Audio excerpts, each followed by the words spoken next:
أعوذ بالله من الشيطان الرجيم بسم الله الرحمن الرحيم رب اشرح لي صدري ويسر لي أمري واحلل عقدة من لساني يفقهوا قولي ربنا زدنا علما اللهم فقهنا في الدين آمین یا رب العالمین۔ آغاز ہوتا ہے رکوع نمبر 8 کا۔ تفسیر کو دیکھتے ہیں۔ اللہ تعالیٰ ارشاد فرماتے ہیں کہ ام اتخذ مما يخلق بنات واصفاكم بالبنين۔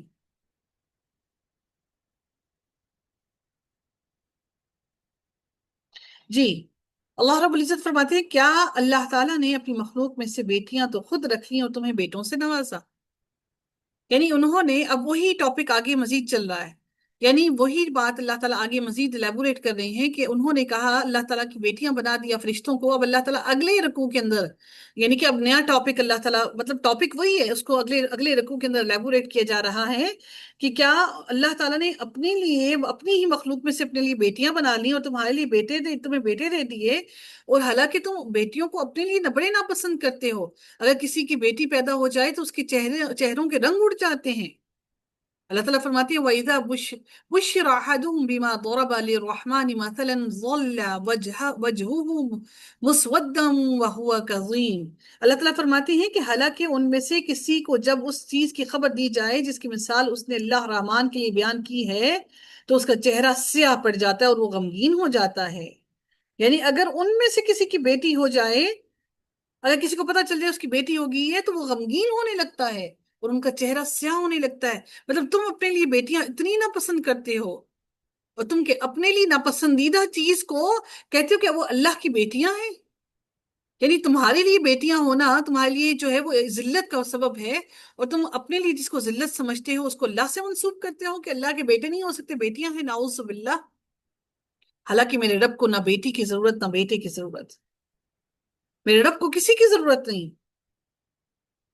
اللہ تعالیٰ فرماتے ہیں او من ينشأ في الحلیة وهو في الخصام غیر مبین۔ کیا اللہ کی اولاد لڑکیاں ہیں جو زیورات میں پلیں اور جھگڑے میں اپنی بات واضح نہ کر سکیں؟ دیکھیں خاص بات کی، بڑی خاص اور اہم بات ہے۔ یونشأ در حقیقت لفظ نشوء سے ہے، اس کا معنی ہے تربیت اور نوشنما۔ عورتوں کی دو صفات کا تذکرہ بطور خاص یہاں کیا گیا ہے، ان کی تربیت اور نوشنما زیورات اور زینت میں ہوتی ہے۔ یعنی شعور کی آنکھیں کھولتے ہی ان کی توجہ حسن افزا چیزوں میں اور حسن کی چیزوں میں اور اپنے آپ کو خوبصورت بنانے میں ہو جاتی ہے۔ مقصد اس وضاحت سے یہ ہے کہ جن کی حالت یہ ہے کہ وہ اپنی ذاتی معاملات کو کے درست کرنے میں کی استطاعت اور صلاحیت نہیں رکھتی، اگر کسی سے بحث و مباحثہ ہو یا تکرار ہو تو وہ اپنی بات بھی صحیح طریقے سے فطری حجاب کی وجہ سے واضح نہیں کر سکتی۔ خواتین اپنی بات کو منوانے میں طاقت نہیں رکھتی ہیں بنسبت مرد کے۔ یہ عورت کی وہ دو فطری کمزوریاں اللہ تعالیٰ نے بیان کی ہیں جن کی بنا پر مرد حضرات عورتوں کو ایک فضیلت حاصل ہے۔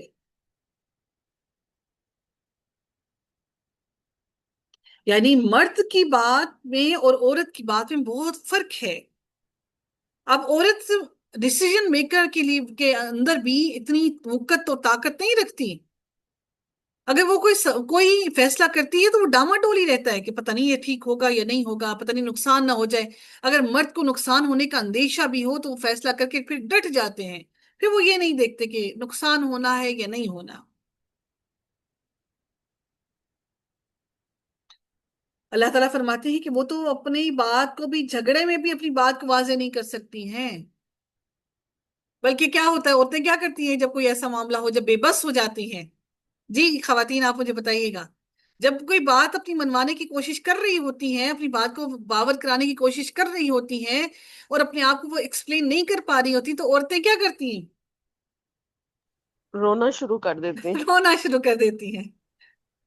تو جب وہ دیکھیں اللہ تعالیٰ نے یہ فطری کمزوری عورت کی بتائی ہے، یہ مرد کو یہ بات سمجھنی چاہیے کہ یہ عورت کی فطری کمزوری ہے جو اللہ نے بنائی، کیونکہ اللہ تعالیٰ نے عورت کو نازک صفت بنایا، وہ نازک ہے، عورت نازک ہے، وہ اپنی بات کو منوانے کی ہمت طاقت نہیں رکھتی۔ یہی وجہ ہے کہ عورت کا اس معاشرے کے اندر استحصال ہوتا ہے۔ جب وہ بات کو نہیں منوا سکتی، اپنی بات کو اس طرح سے نہیں سمجھا پا رہی ہوتی، تو اس کو ہمارا معاشرہ دباتا ہے، چاہے کتنا ہی پڑھا لکھا معاشرہ کیوں نہ ہو جائے، لیکن ہماری اندر وہ تربیت وہی ہے۔ اور مرد اپنی آواز کو بلند کر کے، چیخ کر، اپنی آنکھوں کو بلند کر کے، اور اپنی آنکھوں کو اوپر چڑھا کر، اپنی تیبر چڑھا کر اپنی غلط کو بھی منوا لیتا ہے۔ تو اللہ تعالیٰ نے یہ عورت کی خاصیت بنائی، اللہ تعالیٰ نے یہ خاصیت اس لیے یہاں بیان کی کہ عورت کو اللہ تعالیٰ نے کمزور بنایا۔ اور یہ کہتے ہیں کہ اللہ تعالیٰ کی اولاد نعوذ باللہ کمزور ہے، نعوذ باللہ اللہ کی اولاد تو ہے نہیں۔ اور یہ کہتے ہیں کہ اللہ نے جو اولاد بیٹیاں بنائی وہ کمزور ہیں، یعنی اللہ تعالیٰ کی طاقت میں ان کو شک ہے، اپنے لیے بیٹے مانگتے ہیں کہ ہم طاقتور ہو جائیں اور اللہ کے لیے بیٹیاں منسوب کرتے ہیں۔ اللہ اکبر، کیسے بدترین یہ لوگ ہیں۔ پھر اللہ تعالیٰ مزید فرماتے ہیں ان لوگوں کے بارے میں، وَجَعَلُوا الْمَلَائِكَةَ الَّذِينَ هُمْ عِبَادُ الرَّحْمَنِ إِنَاثًا، اور انہوں نے فرشتوں کو جو رحمان کی عبادت گزار ہیں عورتیں قرار دے لیا۔ کیا ان کی پیدائش کے موقع پر یہ وہاں موجود تھے؟ سبحان اللہ، میرے رب نے کہا اَشَهِدُوا خَلْقَهُمْ، کیا یہ وہاں موجود تھے کہ ان کو پتا ہے کہ یہ عورتیں ہیں یا مرد ہیں؟ ان کے پاس کیا اس چیز کی ان کے پاس اس چیز کی کیا گارنٹی ہے کہ ان کو علم ہے کہ اللہ کے فرشتے بیٹیاں ہیں؟ سَتُكْتَبُ شَهَادَتُهُمْ وَيُسْأَلُونَ، اللہ تعالیٰ فرماتے ہیں کہ ان کی یہ گواہی لکھ لی جائے گی اور ان سے اس چیز کے بارے میں باز پرس کی جائے گی، یہ سوال ان سے کیا جائے گا، انہیں چھوڑا نہیں جائے گا۔ وَقَالُوا لَوْ شَاءَ الرَّحْمَنُ مَا عَبَدْنَاهُمْ مَا لَهُمْ بِذَلِكَ مِنْ عِلْمٍ إِنْ هُمْ إِلَّا يَخْرُصُونَ، اور کہتے ہیں کہ اگر اللہ چاہتا تو ہم ان کی عبادت نہ کرتے، انہیں اس کی کچھ خبر نہیں، یہ تو صرف اٹکل ہیں، جھوٹی باتیں ہیں جو یہ کہتے ہیں۔ یعنی اپنے طور پر اللہ کی مشیت کا سہارا، یہ ان کی ایک بڑی دلیل ہے، کیونکہ ظاہراً یہ بات صحیح ہے کہ اللہ کی مشیت کے بغیر کوئی کام نہیں ہوتا، نہ ہو سکتا ہے، لیکن یہ اس بات سے بے خبر ہیں کہ اس کی مشیت اس کی رضا سے مختلف چیز ہے۔ ہر کام یقیناً اللہ کی مشیت سے ہی ہوتا ہے، لیکن راضی وہ انہی کاموں سے ہوتا ہے جن کا اس نے حکم دیا ہے، نہ کہ اس کام سے جو انسان اللہ کی مشیت سے کرتا ہے۔ انسان چوری، بدکاری، ظلم اور بڑے بڑے گناہ کرتا ہے، اگر اللہ تعالیٰ چاہے تو کسی کو یہ گناہ کرنے کی قدرت ہی نہ دے، فوراً اس کا ہاتھ پکڑ لے، اس کے قدموں کو روک لے، اس کی نظر کو لے لے، پکڑ لے، لیکن یہ جبر کی صورتیں ہیں، جبکہ اس نے انسان کو ارادہ اور اختیار کی آزادی دی ہے تاکہ اسے آزمایا جائے، اسی لیے اس نے دونوں قسم کے کاموں کی وضاحت کر دی کہ جن سے وہ راضی ہوتا ہے ان کی بھی، اور جن سے وہ ناراض ہوتا ہے ان کی بھی۔ انسان دونوں قسم کے کاموں میں سے جو کام بھی کرے گا، اللہ اس کا ہاتھ نہیں پکڑے گا، اللہ اس کو روکے گا نہیں، لیکن اللہ یقیناً ناراض ضرور ہوگا، اس نے اللہ کے دیے ہوئے اختیار کا غلط استعمال کیا۔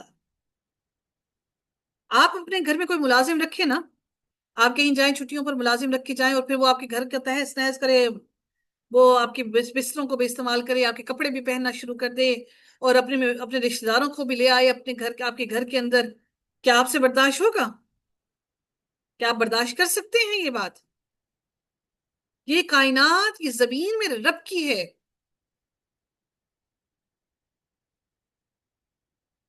تو پھر میرا رب کیسے برداشت کرے گا؟ میرا رب تو پھر اس چیز قطعاً برداشت نہیں کرے گا۔ اللہ تعالیٰ کا پھر ناراض ہونا تو بنتا ہے نا، کہ میرا رب ناراض تو ہوگا۔ دنیا میں تو وہ ڈھیل دیے ہوئے ہے، لیکن آخرت میں نہیں چھوڑے گا۔ اللہ تعالیٰ پھر مزید فرماتے ہیں اگلی آیت کے اندر،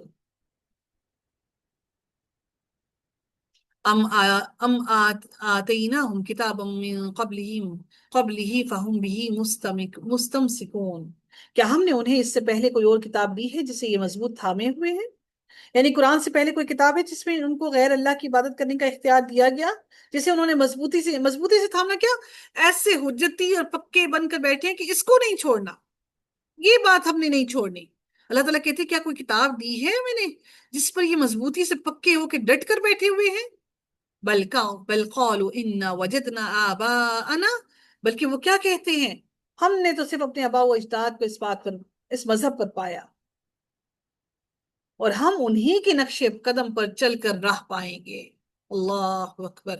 علی امت و انا علی آثارہم مہتدون۔ ہم اسی پر راہ پائیں گے، اور کوئی چیز ہمارے لیے راہ نہیں، ہمیں ہدایت نہیں دے سکتی۔ ہم اپنے آباء و اجداد کی باتوں پر ہی چلیں گے۔ یاد رکھیے، میں بار بار بار بار یہ بات کہنا چاہوں گی کہ ہمارے اس ایشیا کے اندر اس دین کے اوپر اتنا کام نہیں ہوا تھا جتنا کہ اب ہو رہا ہے۔ آپ لوگ دیکھتے ہیں کہ قرآن بھی پڑھتے ہوئے ہم لوگ اس طرح سے قرآن نہیں پڑھتے جس طرح سے عرب کے پڑھتے ہیں۔ اگر آپ عرب والوں کو پرانی ویڈیوز بھی لگا کر دیکھیں تو ان کے بھی قرآن پڑھنے کا طریقہ وہی ہے جو آج پڑھ رہے ہیں، کل بھی وہی پڑھتے تھے۔ اچھا، ایک بڑا آرام سے وہ تفرقہ کر لیتے، اچھا یہ تو عرب والے ایسے پڑھتے ہیں، ہم ایسا نہیں پڑھتے۔ پہلے جو اس طرح سے پڑھتے تھے نا، وہ کہتے تھے کہ عرب والے ایسے پڑھتے ہیں، ہم لوگ ایسے نہیں پڑھتے۔ لیکن جو جتنے بھی قرآن نے پڑھا، قرآن وہ اس طرح سے کر کے نہیں پڑھا جس طرح سے ہم لوگ مجہول کر کے قرآن کو پڑھتے ہیں۔ اب اب دین پر کام الحمدللہ اس ایشیا کے اندر زیادہ ہو گیا ہے، الحمدللہ۔ اللہ تعالیٰ ہمیں باعمل بھی بنائے، ہمیں عمل کرنا بھی بنائے۔ دین کا کام یقیناً زیادہ ہو گیا، لیکن عمل بھی کمی آ گئی، اللہ کا ڈر اور خوف ختم ہو گیا۔ اللہ رب العزت وزید فرماتے ہیں وَكَذَلِكَ مَا أَرْسَلْنَا مِن قَبْلِكَ فِي قَرْيَةٍ مِّن نَذِيرٍ إِلَّا قَالَ مُتْرَفُوهَا إِنَّا وَجَدْنَا آبَاءَنَا عَلَىٰ أُمَّةٍ وَإِنَّا عَلَىٰ آثَارِهِم مُقْتَدِرُونَ۔ مقتد مقت مقتد مقتدون، آئی تھنک میں نے پہلے بھی اس کو شاید غلط پڑھا ہے، مقتدون ہے، مقتدون۔ مختلف۔ اللہ تعالیٰ فرماتے ہیں کہ اسی طرح آپ سے پہلے بھی ہم نے جس بستی میں کوئی ڈرانے والا بھیجا، وہاں کے آسودہ حال لوگوں کو، آسودہ حال یعنی کہ جن کے پیٹ بھرے ہوئے ہیں۔ آسودہ حال وہ کون ہیں؟ جن کے پیٹ بھرے ہوئے ہیں۔ یعنی آپ کی اور میری پوچھ ان لوگوں سے جو جھگیوں میں رہتے ہیں، جو غریب ہیں، جو پیٹ کے لالے میں ہر وقت پڑے ہیں، جو صرف مزدوری میں پڑے ہیں، جن کو ایک وقت کا کھانا نصیب ہوتا ہے دوسرے وقت کے لیے پھر پریشان ہوتے ہیں۔ میرا اور آپ کا سوال ان لوگوں کی نسبت کئی گنا زیادہ سخت ہوگا حساب ہمارا۔ ہم آسودہ حال لوگ ہیں کیونکہ ہم پیٹ بھر کر سوتے ہیں، ہم بھوکے نہیں سوتے۔ اللہ رب العزت نے فرمایا کہ اسی طرح آپ سے پہلے ہم نے جس بستی میں بھی کوئی ڈرانے والا بھیجا، وہاں کے آسودہ حال لوگوں نے یہی جواب دیا کہ ہم نے اپنے باپ دادا کو ایک راہ پر، ایک دین پر پایا، اور ہم نے انہی کے نقش قدم کی پیروی ہم انہی کے نقش قدم کی پیروی کرنے والے ہیں۔ اپنے پیٹ بھرے ہوئے ہوتے ہیں نا تو پھر ہم نظر و نیاز بھی کرتے ہیں۔ جس کا پیٹ خالی ہو نا، اپنے پیٹ ہی خالی ہو، تو پھر اس کو نظر و نیاز کی بھی ضرورت، وقت کہاں سے وہ نظر و نیازیں کرے گا؟ یہ ساری بدعتیں بھی تبھی نظر آتی ہیں۔